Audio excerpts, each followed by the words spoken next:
Welcome to Beyond the Breakers Going Long. I'm Craig Lewin, conference founder.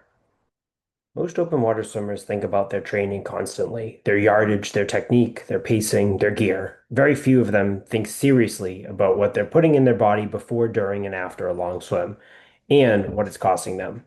Jennifer Brunelli has been thinking about this for her entire career. She's a seven-time All-American swimmer and USC Hall of Famer who became a registered dietitian and built one of the most respected sports nutrition practices in the country. She has worked with NFL players and NASCAR drivers. She knows what elite performance nutrition looks like at the highest levels. And now she's bringing that to the open water community at Beyond the Breakers this November. Welcome, Jennifer. Let's get into it. Good morning. Thanks for having me. All right, let's jump right in. I've been asking all of our Beyond the Breakers 2026 speakers the same question to kick things off. So for people who don't know you, why don't you give us the 30-second elevator pitch, who you are, what you do. Sure. So I'm a sports dietitian slash retired swammer, right? So I swam at South Carolina. I was a seven-time All-American and I'm in the Hall of Fame there. And my quick elevator pitch to connect the two is I went from, okay, I'm okay back in the day, right, in the SEC to holy cow, I hadn't even made NCAA championships, and then ended up second in a couple of events. So for me, the connection is that jump was food and was understanding how to fuel my body, despite the fact that I was kind of healthy. So my elevator pitch is I've experienced what it's like to be that athlete, especially in the water, and how much of an impact food can have. So my passion was let's take the science of sports nutrition, make it practical, individualize it, make it realistic so an athlete can train harder, recover faster, and generally just enjoy the sport longer because science only matters if the athlete can actually use it. Yeah, I mean, you're talking about a level of swimming that I think very few of us ever get to, but you also, with that, gain a lot of wisdom and learnings from working with people at that elite level, but also just about being that athlete yourself. So I'm curious, how did being such a high level competitive swimmer yourself change or yeah, I guess change or guide your approach to nutrition for athletes, not just of that caliber, but just like everyday people like myself? Sure. Yeah, I mean, when you can speak the language of somebody who has a goal in front of them that's willing to do whatever it takes to achieve it, you're kind of in that nice little spot of empathy and understanding and willingness to create goals that you're going to really chase. That's why I'm a performance dietitian. I am a clinical dietitian as well, but it tremendously it makes me very happy to be able to support people who want to help themselves. And I think that's what Beyond the Breakers is, right? People coming in that just want to be better and they're looking for like an edge. And nutrition is one of those. So I'm super excited to be able to share.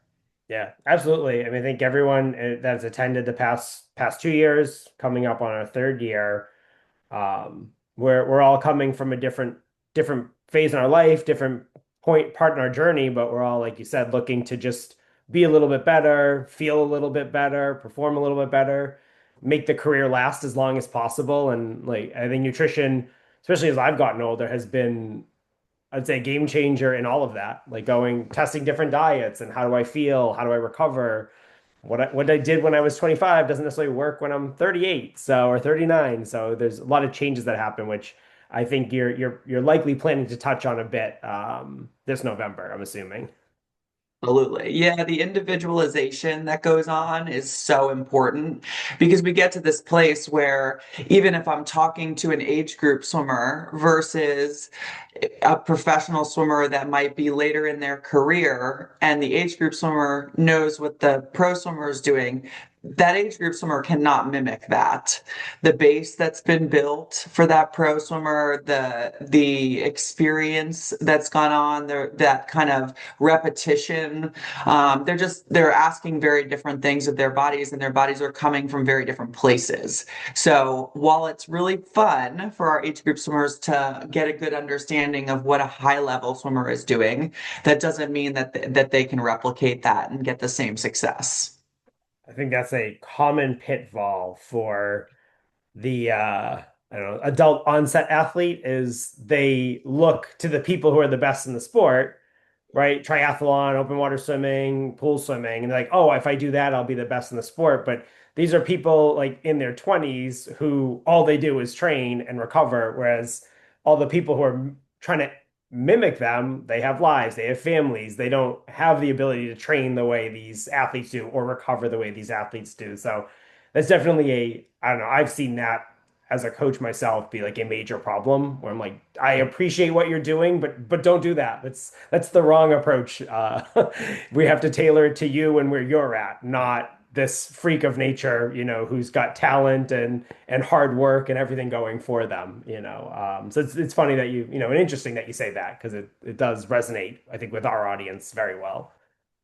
Hopefully, I'm not jumping ahead, but it's funny that you share that because one of the first things I tell athletes that I work with, and it doesn't matter if they're, the 14-year-old that really wants to be successful in 10 years or the 34-year-old that's making millions of dollars, you have to look at me like a coach. I do not have a magic wand that I can wave and poof, your body changes, you're all better, right? This is hard work and it's commitment and it is failing and then finding another way to do it. So I often ask athletes to look at me as a performance nutrition coach. And I say that because I can give you these tools, but it's your job to consistently apply them. It's your job to come back to me and say, hey, this worked, this didn't, because we have to train the gut just like we would train the muscles. So if we're not giving our body an opportunity to know what certain things feel like, you can't, to your point, always just replicate what somebody else is doing. So we have to train the gut just like we would train the muscles. That's definitely an interesting perspective. I've not heard anyone put it in those terms. I think that it makes a lot of sense. It is and not the hard work piece, but being a nutrition coach versus like a nutritionist or a dietitian. So definitely it's an interesting take. And I think just taking a step back for people who don't know, you work with NFL players, you work with NASCAR. How do you go in your day to day from working with like athletes of that caliber to age group swimmers to just people in between trying to live better? How do you approach those? Is it very different or is it pretty much the same? So yeah, just wanted to hear more about your process and how that works. There's differences and there's similarities. The professional sports world, so to your point, I was the Carolina Panthers sports dietitian for 7 seasons. And then I've been in NASCAR for about 10 years with a variety of different teams and drivers. So it's interesting because in those spaces over the last decade, we've had the opportunity to be present on a daily or if it's not daily, at least regular basis to kind of create some solutions to problems when they're happening in real time. When we're talking about athletes that we get to meet with once a week, once every 2 weeks, once a month, we have to support them in creating a plan and creating some psychology that allows them to understand how to create change when problems arise. Whereas NFL, NASCAR, when you get more touch points there, we can deal with things as they come. So the similarities are we're still individualizing and we're still learning initially where that athlete is when I start working with them and meet them where they are. I can have this super high science level, millions of tricks up my sleeve, right? But if you can't do the basics, those are just like band-aids. So my goal is often the same regardless in terms of let me learn where this person is and how to best support them in making sure that low-hanging fruit is being reached. And then we can certainly get to the high level kind of tricks up my sleeve, if you will, components of sports nutrition. And there's always more. That's what's so fun to me in my field is there's always more. The science is always growing, evolving. So when it comes to the age group athletes or the kind of weekend warrior hires that are doing this because it makes them happy, right? Doing it not because they're trying to make a career out of it. It's not that we're doing different things. They just might be in a different place of training and of knowledge potentially. So meeting that athlete in real time on the pro side is really fun. It's just you have to be very willing to, if we don't have the resources, if somebody says no, we're not doing that, then move on to the next. Whereas somebody who hires me in my private practice is not often going to be like, I'm unwilling to do that. They're Mm. already all in, and that's why they've reached out on their own. So, definitely some differences and similarities, but meeting the athlete where they are doesn't change, regardless of whether it is an age group, an entry level athlete versus a pro athlete. Yeah, makes a lot of sense. It's also a lot more on the line when you're, making millions of dollars driving a car, playing football versus, oh, I just like swimming and I want to feel better. A lot less on the line, I guess, with people like us versus them. So definitely a higher pressure situation for you with some of your athletes, I'm sure. And Uh, I think on my side, maybe, but sometimes it's awesome to see the individuals that are just all in. And I yeah. think maybe that's what we're going to find at the kind of camp and at that experience that you're hosting is people are invested. And it's awesome to continue to have these goals and continue to chase something that challenges you on a daily basis. I love it. Yeah, absolutely. I mean, we do it for fun. It's not, no, not very few of us are making money off of this sport of open water swimming. So it is definitely a much more open crowd, especially the attendees. They're there to learn, like, and they're there to change or find ways they can change their day to day to make their swimming better, more fun, longer lasting. So I wanted to transition into swimming more specifically. And we're Beyond the Breakers. It is heavily an open water focused event. Obviously, we have crew and we have other pieces to that, but focusing on the open water swim, the swim side, we have, unlike pool swimming, there's just so many different variables that go into an open water swim, be it incredibly cold water, incredibly hot water, like extreme durations. Very, Yeah. some events you got to get your food in you within like 15 seconds. So I'm curious what your take is on that, and is there a common mistake that you've seen people make before they start working with you? Yeah, I think the answer to your question of the common mistake that they'll make before they get to me is the preparation. Nutrition is not something that you're just going to add to your training. It's one of the reasons why your training even works. So if you haven't practiced what it is you want to do in a competition setting, then it's very unlikely to be successful in a competition setting. So to your point, I mean, you're combining endurance, you're combining unknown environments, the logistics of travel and the potential restriction of feeding depending on what's going on in that moment in the water, the unknown to your point of that environment, whether it's cold, whether it's hot. And then there's just the physiology of how do you physically respond to these variables. So some people are far more challenged by cold water versus warm water, and the durations of this, depending on how you respond to those variables, is so extreme that you just have to be prepared for them.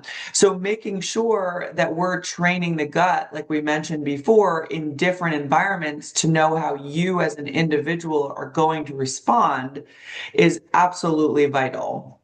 Um, and being able to adapt in the moment on that day of competition because I did this in a cold environment training wise and I was fine versus I did this in a warm environment and holy cow, it did not go over well.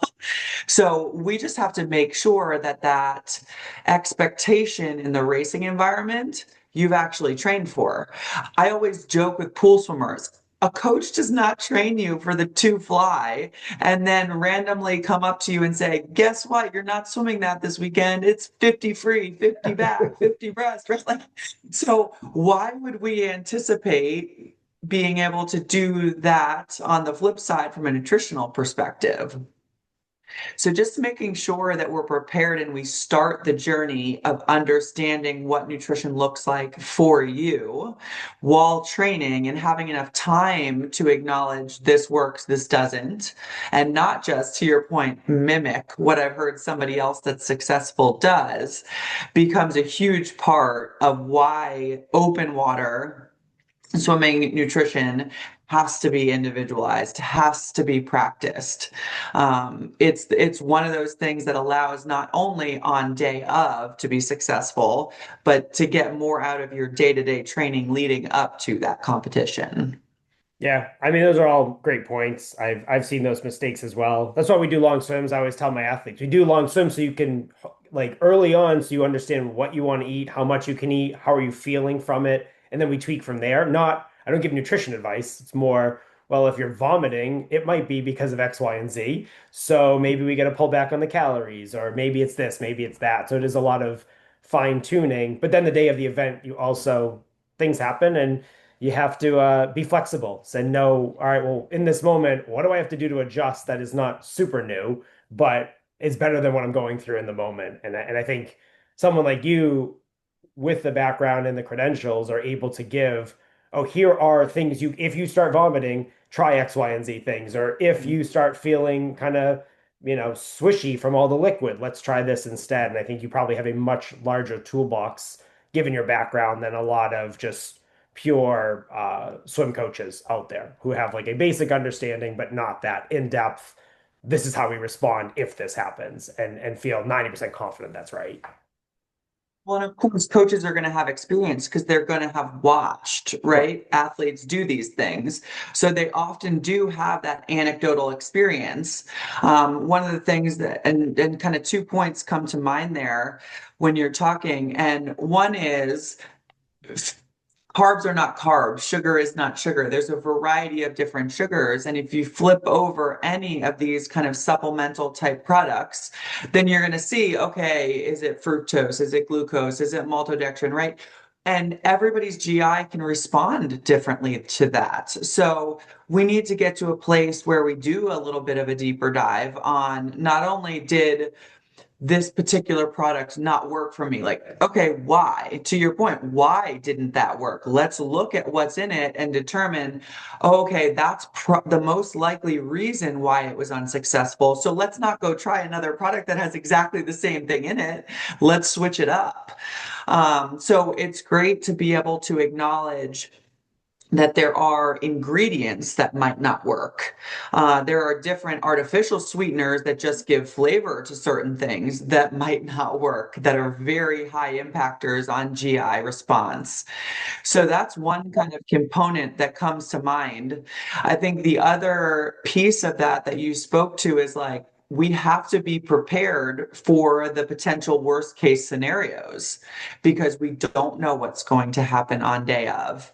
So when you have this support system in the boat, if they understand what it is that you can do in response to those worst case scenarios, then this team that you have around you can respond in the moment.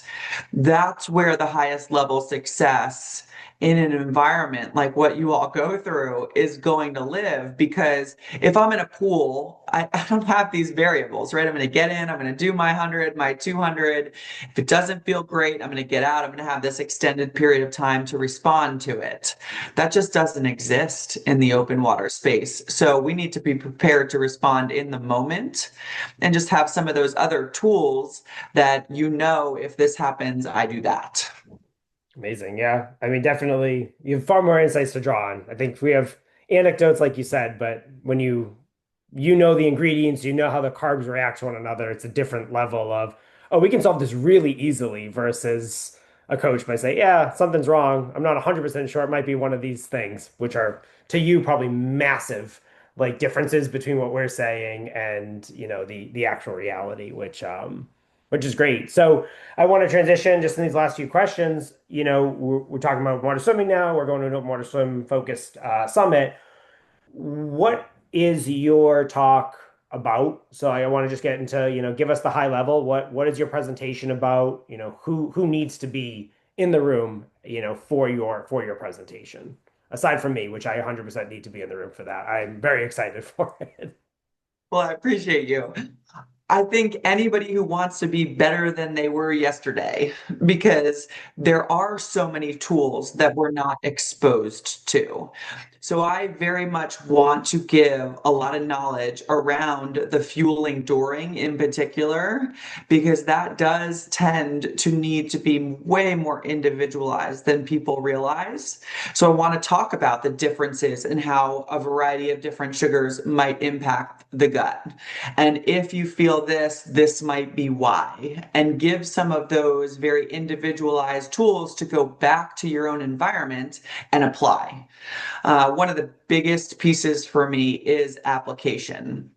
I can give athletes all the science in the world, but if it's not something that you know how to translate into practice, then it does nothing. I did not help you at all if I didn't give you something that you knew how to apply. So that's one piece of it is really being able to analyze what you're doing during training, during that competition environment when it comes to carbohydrates and calories.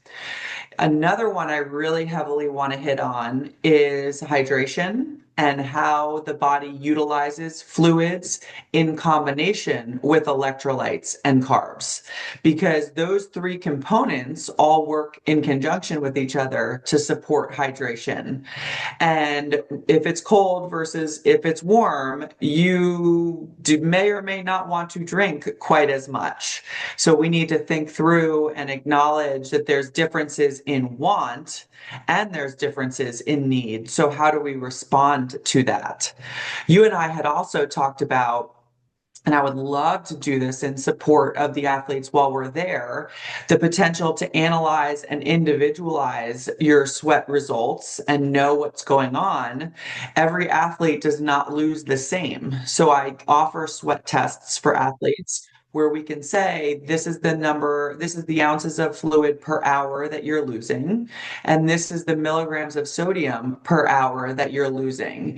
That dictates how we replace. So I think a big part of the communications at the camp that I want to provide are this is how you individualize the calories, the carbs, the fluid replacement. And yeah, there's some supplemental potential things that you can do, but let's make sure the basics are hit first and give a lot more knowledge that you can personally take and change compared to somebody that you might train with that works best for you.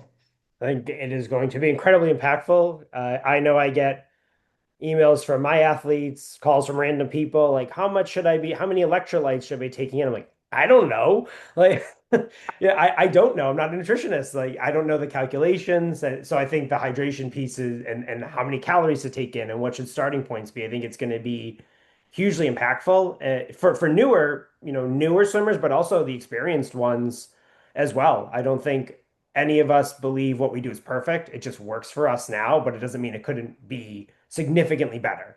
And I think that's what's exciting about this talk in particular. We haven't had someone come and speak about nutrition on this level in this capacity. So I think it's going to be a really awesome talk. And like I said, if I get 2 minutes in the day to watch a presentation, and one on the list that I have to be at is yours. So I'm very excited to have you on board. So one last question before we let you go, which also I've been asking everyone. Is there a particular presentation or speaker this year that you are most excited to see? I think I've known Randy for so long that I'm excited to hear from the other side of it, being an adult, being a retired athlete, right? I've heard him speak before from a athletic mindset. So I'm excited from I often call it the other side of the ball as I've gone through working on the other side is I'm really excited to hear and take perspective with a different mindset from his experiences and what he's seen and the evolution of our sport. So I think that's probably the one I'm most excited to hear. Amazing. Well, we are stoked to have you this November. If you want to check out Jennifer website, therdpro.com. So if you're interested in her services, go check those out. We do hope to be offering some sweat testing post event in November, so you can actually zone in and get the right numbers of what you need to take in on your swims. So more info to come and check your emails for that. But yeah, Jennifer, thank you so much. We're stoked to have you. And we appreciate all the insights you've shared today, and we're excited for what you'll be sharing in November. Thanks for having me, Craig. I'm looking forward to it.